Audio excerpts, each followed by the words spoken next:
SIR அப்படின்னு சொல்லக்கூடிய special intensive revision, சிறப்பு தீவிர திருத்தம் வாக்காளர் பட்டியலில் செய்யறதுக்கான முயற்சியை ஏன் முன்னெடுத்தது தேர்தல் ஆணையம்? அதுக்கு அது சொன்ன காரணம் என்னன்னா, எதிர்க்கட்சிகள் சொன்ன காரணம் என்னன்னா, அங்கே இருக்கக்கூடிய ராஷ்டிரிய ஜனதாதளம், காங்கிரஸ் இவங்க சொன்ன காரணம் என்னன்னா, மராட்டியத்தில் பண்ண மாதிரி அங்கேயும் எங்கேயும் பீகாரிலும் வாக்காளர்கள் சேர்க்கப்படுகிறார்கள், சட்டத்துக்கு புறம்பா வாக்காளர்கள் சேர்க்கப்பட்டார்கள், போலி வாக்காளர்கள் சேர்க்கப்படுகிறார்கள். இதுதான் தேர்தல் ஆணையம் அதுக்கு சொன்ன பதில் என்னன்னா, அப்படி கண்டுபிடிச்சு நீக்கிறது யாரை நீக்கும் அப்படின்னம்னா, அவங்க சொன்னது என்னன்னா, வெளிநாட்டவர்கள் நிறைய, அதாவது வங்காளதேசத்தினர் ரைட்டுங்களா, ரோஹிங்கியா முஸ்லீம்ஸ் ஏகப்பட்ட பேர் அப்படி வந்தாங்க இல்லையா அகதிகள், அவங்கெல்லாம் இன்னைக்கு பார்த்தீங்க அப்படின்னா பீகாரினுடைய எலக்டோரல் ரோல்ஸில் இருக்காங்க, வாக்காளர் பட்டியலில் இருக்காங்க அப்படின்னாங்க. இப்போ இந்த இன்டென்சிவ் ரிவிஷன் முடிஞ்சு வரைவு பட்டியல் ஆகஸ்ட் 1ஆம் தேதி வெளியிட்டாங்க.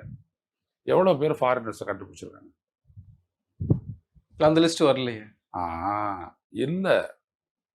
ஆக இவங்க கிளப்பி விட்டது வந்துட்டு என்ன அப்படின்னம்னா, ஃபாரினர்ஸ் இங்கே இருக்கிற ஒருத்தர் தீர்மானிக்கிறாங்க, அப்படி தீர்மானிக்கக்கூடாது, இந்தியர்கள் தான் தீர்மானிக்கணும் அப்படின்னு சொல்கிறீங்கல்ல. அது இந்திய சட்டப்படி, அரசமைப்பு சட்டப்பிரிவு 324 படி இந்திய வாக்காளருக்கு தான் வாக்களிக்கக்கூடிய உரிமை இருக்குது அப்படின்னு சொன்னீங்க இல்லையா.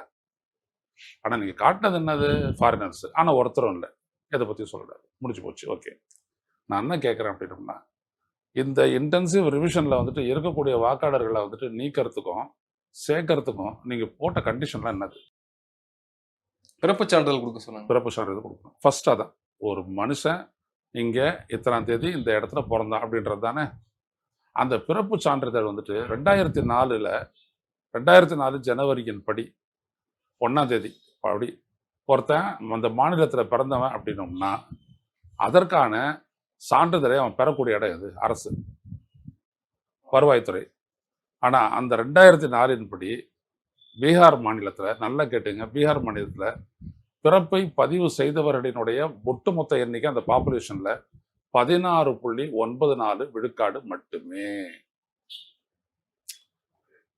16.94 விழுக்காடு மட்டுமேன்னா 83% பீகாரி வாசிகளுக்கு பிறப்பு சான்றிதழ் இல்லை, பதிவு செய்யப்படவும் இல்லை.